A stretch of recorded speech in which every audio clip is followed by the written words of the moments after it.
आप सभी को जय श्री श्याम। कैसे आप उम्मीद करते सब अच्छे होंगे। प्रेमियों, आज की वीडियो में हम आप सभी को करके दिखाएंगे कि अगर हमारी पूजा पाठ को या हमारे मंत्र जाप को कोई भूत प्रेत खाने लग जाए तो हम कैसे इन चीज़ों से पता करें और कैसे इन चीज़ों से छुटकारा पाएं। पूरी डिटेल में बताऊंगा आप सभी को। मान के चलो आप लोग पूजा पाठ करते हो, उसके बावजूद भी आपका काम नहीं बन रहा या आपको फिर भी गंदे सपने आए जा रहे हैं, फिर भी आपका शरीर बाहरी रहता है, हर समय कुछ ना कुछ गलत करने का मन करता है, हर समय गुस्सा ज़्यादा आता रहता है, घर में माहौल ठीक नहीं है, कोई काम नहीं बन रहा है, तो इसका एक ही मतलब है कि कोई ना कोई ऐसी गलती हुई है कि आपकी पूजा पाठ का पूरा फल ना तो आपके देवता के पास जा रहा है ना खुद आपके पास आ रहा है। बीच में कोई एक ऐसी चीज़ है जो उस चीज़ को कैच कर रही है।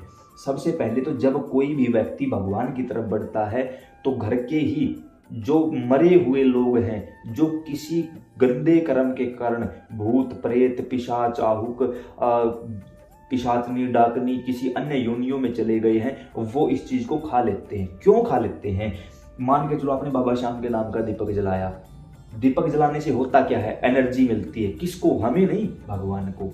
भगवान को एनर्जी मिलती है उन चीज़ों से। और जब परमात्मा को एनर्जी मिलती है तो फिर वो हमारी तरफ डालते हैं उस ऊर्जा को, क्योंकि डायरेक्ट ऊर्जा हमारे पास आएगी तो हमारा शरीर सहन नहीं कर पाएगा। पहले वो एनर्जी भगवान के पास जाती है, भगवान उसको फिल्टर करके जितनी हमें जरूरत है सिर्फ उतनी ही हम तक आने देते हैं। ये तो होती है नॉर्मल लाइफ। लेकिन जब इन चीज़ों के बीच में कोई और चीज़ आ जाती है तो फिर वो हमारी एनर्जी को खाना शुरू कर देती है। इस दौरान घर की जो गंदी शक्तियां हैं वो ये सोचती हैं कि इस ऊर्जा को हम खा लें ताकि हमारी मुक्ति हो जाए। वो आपका बुरा करने के लिए नहीं सोचती, वो सिर्फ खुद की मुक्ति के लिए ऐसा सोचती हैं और उनका दूसरा कोई उद्देश्य नहीं है।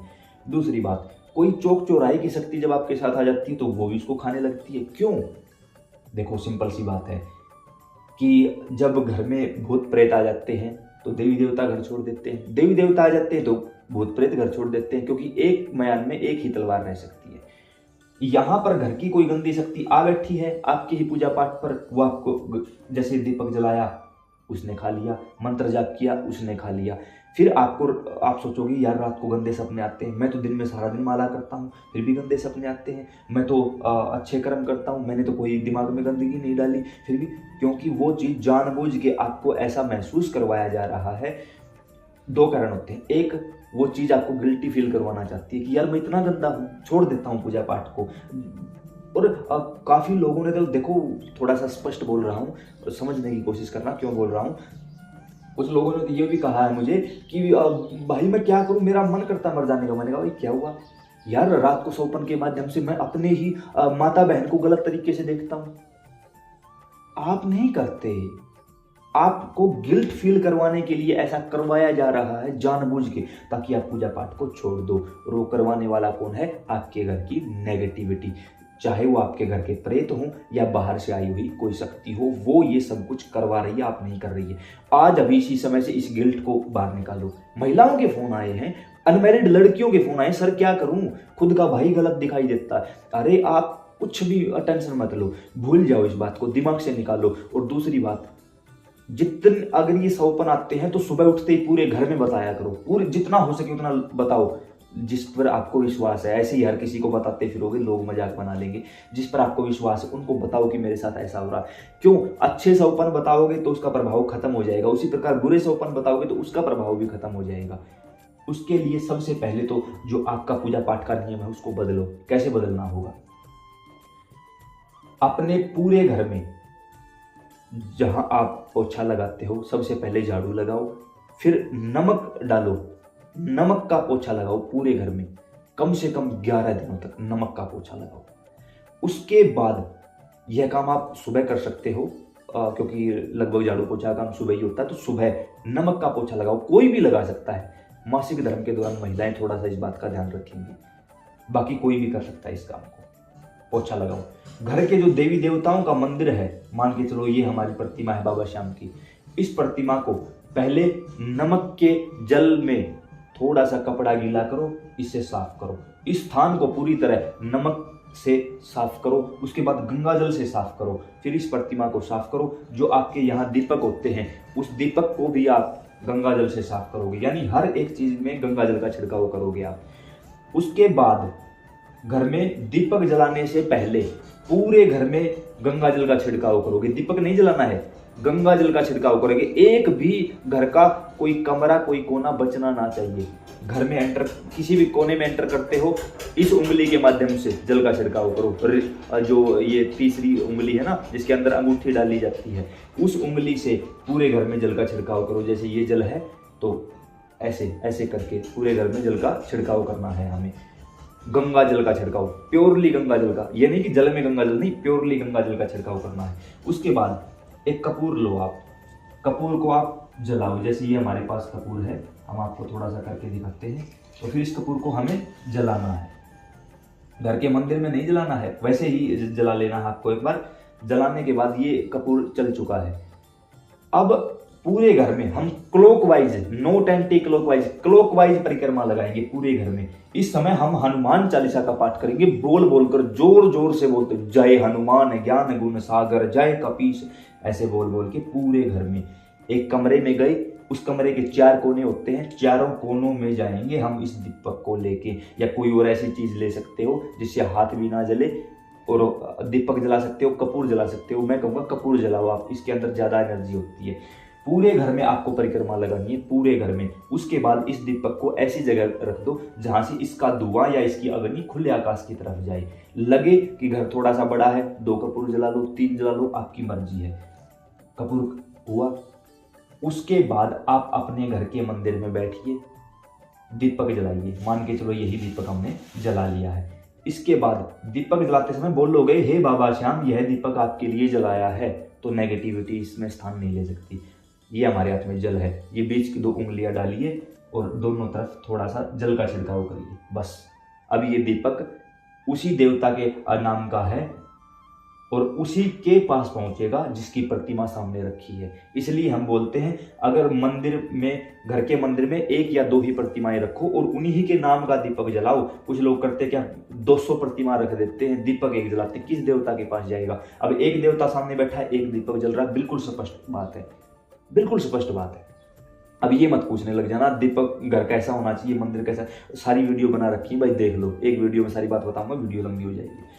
उसके बाद नीचे जो बैठने का स्थान है, आसन लगाकर बैठोगे हमेशा, आसन लगाओगे, उसके बाद दीपक जलाओगे, उसके बाद हाथ में जल लोगे और प्रार्थना करोगे बाबा हनुमान से, आप कोई भी हो, कहीं से भी हो, हे हनुमान जी महाराज, इस समय हम इस देवी देवता की पूजा पाठ करने जा रहे हैं, या इस जो डेली रूटीन में दीपक लगाते हो, इस समय हम पूजा पाठ करने जा रहे हैं। आप जागृत स्वरूप में विराजमान होइए और इस पूजा को कोई भी गंदी चीज ग्रहण ना कर पाए, मेरे पास कोई भी गंदी शक्ति ना आने पाए, ऐसा बोल के अपने चारों तरफ जल का छिड़काव करो।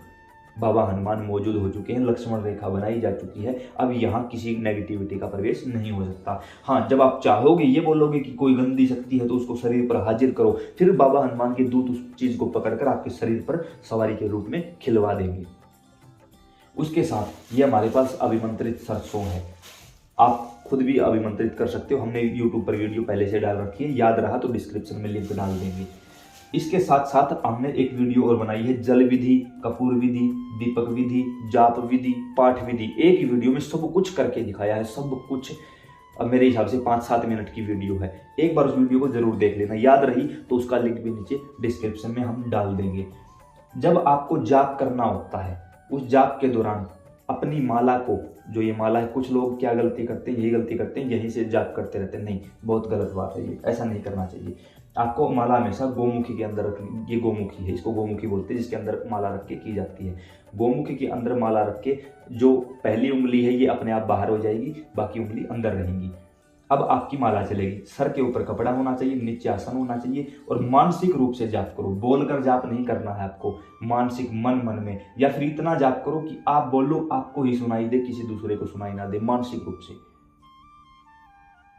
ऐसे अगर आप जाप करोगे तो वो चीज आपको ही मिलेगी। अब कुछ लोग ये बोलते हैं कि मानसिक रूप से जाप करते तो नींद आने लग जाती है, ध्यान भटके, कोई चक्कर नहीं, फिर भी लगे कि नींद आ रही है तो मान के चलो आप ओम नमः शिवाय का जाप करते हो, तो बोलो ओम नमः शिवाय ओम, आगे पीछे ओम लगा के जाप करो, फिर मंत्र लोक हो जाता है, उसको कोई नेगेटिविटी ग्रहण नहीं कर पाती। लगे ना कि हाँ थोड़ा सा बोल बोल के करना पड़ेगा, बिना बोले नहीं कर सकते, तो आगे पीछे ओम नमः शिवाय ओम, ओम नमः शिवाय ओम, ओम नमः शिवाय ओम, ऐसे ओम लगा के जाप करो। आप किसी भी मंत्र के आगे पीछे ओम लगा सकते हो, कोई परेशानी नहीं है। कुछ प्रेमियों का ये भी कहना है कि निर्वाण मंत्र के आगे अगर ओम लगाएंगे तो उसके अक्षर ज़्यादा हो जाएंगे। कोई बात नहीं, 10 अक्षर हो जाएंगे, कोई चक्कर नहीं है। आप आगे पीछे ओम लगा सकते हो, गलत नहीं माना जाएगा, वो बिल्कुल सही माना जाएगा।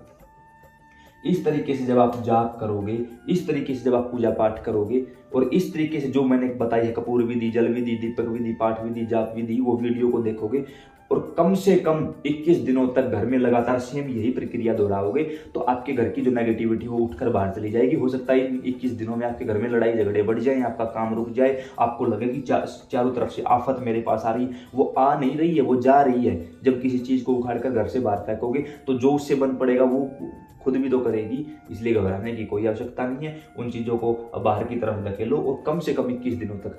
कुछ महिलाओं ने ये कहा कि मासिक धर्म के दौरान क्या करें, तो भाई आप 11 दिन का संकल्प लीजिए। लगे कि आप फिर से शुद्ध हो चुके हैं तो दोबारा से 11 दिन का उठा लीजिए। जितना करोगे ना उतना ज़्यादा फायदा होगा, ठीक है। और उम्मीद करता हूँ सारे सवालों के डाउट क्लियर हुए। कोई भी कर सकता है इस काम को, घर में कैसे भी किया जा सकता है, किसी भी दिन से कभी भी। अगर लगता है कि परेशानी तो बेशक आज ही जिस दिन ये वीडियो देखो ना उसी दिन ये काम कर देना। घर के सभी लोगों को पास बैठा कर एक ही फ़ोन से इस वीडियो को देखो और बोलो कि अगर हम पूजा पाठ ना कर पाए तो तुम कर लेना, तुम ना कर पाओ तो तुम कर, कोई तो होगा घर में ये काम करने वाला। दिखाओ सभी को फ्री ऑफ कॉस्ट, कहीं नहीं भटकना है। घर पे खुद से खुद के पंडित, खुद के पुजारी खुद ही बन जाओ। किसी के भरोसे मत रहो भाई, कब तक किसी के भरोसे ज़िंदगी चलती रहेगी। जय श्री श्याम, राधे राधे।